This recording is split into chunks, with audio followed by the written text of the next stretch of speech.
बहुत समय पहले की बात है। एक गांव में रमेश नाम का युवक रहता था। रमेश काम करने से बचता था और अक्सर लोगों को धोखा देने के नए नए तरीके खोजता था। एक दिन उसने सोचा, अगर मैं साधु बन जाऊं तो लोग मुझे भिक्षा देंगे, मुझे मेहनत भी नहीं करनी पड़ेगी। वह नदी किनारे जाता, एक पेड़ के नीचे बैठता और साधु का वेश बनाकर आंखें बंद कर लेता। लोग दूर से देखते, उन्हें लगता यह कोई बड़ा तपस्वी है। वे श्रद्धा से उसके चरण छूते, कुछ अन्न और पैसे देते और आगे बढ़ जाते। लेकिन उसी गांव में एक छोटा बच्चा रहता था। उसका नाम था गोपाल। भोला भाला, सीधा साधा, निर्दोष मन का। एक दिन गोपाल ने देखा कि रमेश पेड़ के नीचे बैठा है, नाक पकड़े हुए आंखें बंद कर रहा है। वह धीरे धीरे उसके पास पहुंचा और मासूमियत से पूछ बैठा, महाराज जी, आप ये क्या कर रहे हैं? रमेश ने आंखें बंद रखते हुए गंभीर स्वर बनाया और बोला, बेटा, ये साधना है। इसे करने से भगवान जल्दी मिलते हैं, उनके साक्षात दर्शन होते हैं। गोपाल के छोटे से हृदय में यह बात उतर गई। उसने सोचा, अगर इससे भगवान मिल जाते हैं तो मुझे भी करना चाहिए। वह थोड़ी दूरी पर जाकर बैठ गया। उसने भी नाक पकड़ ली और आंखें बंद कर ली। मासूम बच्चा था, न जाने क्या कर रहा है। धीरे धीरे उसकी सांसें तेज होने लगी, चेहरा लाल पड़ गया। कुछ ही देर में सांस टूटने लगी। गोपाल ने हाँफते हाँफते आंखें मूंदकर पुकारा, हे भगवान, मैं भी आपकी भक्ति कर रहा हूं, तो आप मुझे दर्शन क्यों नहीं देते? क्या मेरी साधना सच्ची नहीं है?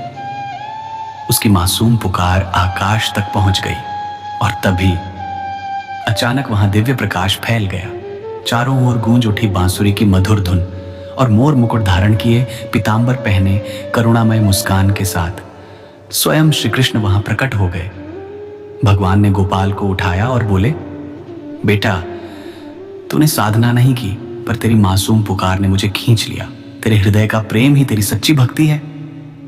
लेकिन गोपाल को विश्वास नहीं हुआ। उसने कहा, आप सचमुच भगवान हैं?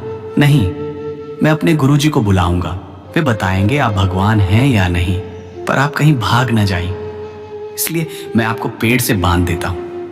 और भोला बच्चा भगवान को ही पेड़ से बांध आया।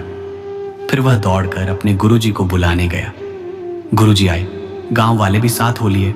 गोपाल ने उत्साह से इशारा किया, देखिए गुरुजी, भगवान यहीं पेड़ से बंधे हैं। सबने देखा, लेकिन वहां तो बस एक गमछा लटक रहा था।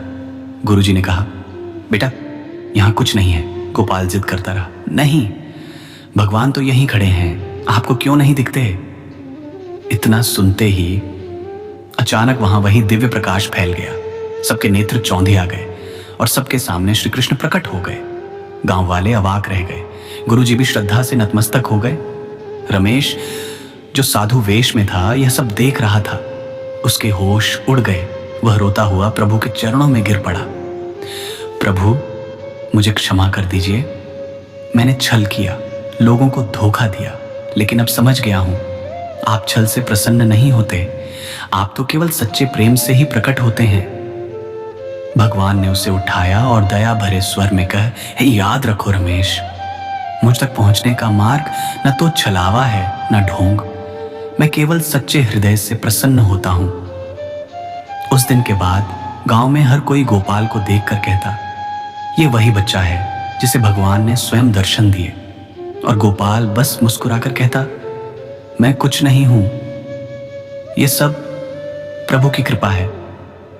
दोस्तों, ये कथा हमें यही सिखाती है, भगवान को पाने का मार्ग कठिन साधनाओं में नहीं, ढोंग और छलावे में नहीं, बल्कि केवल सच्चे प्रेम और निष्कपट भक्ति में है।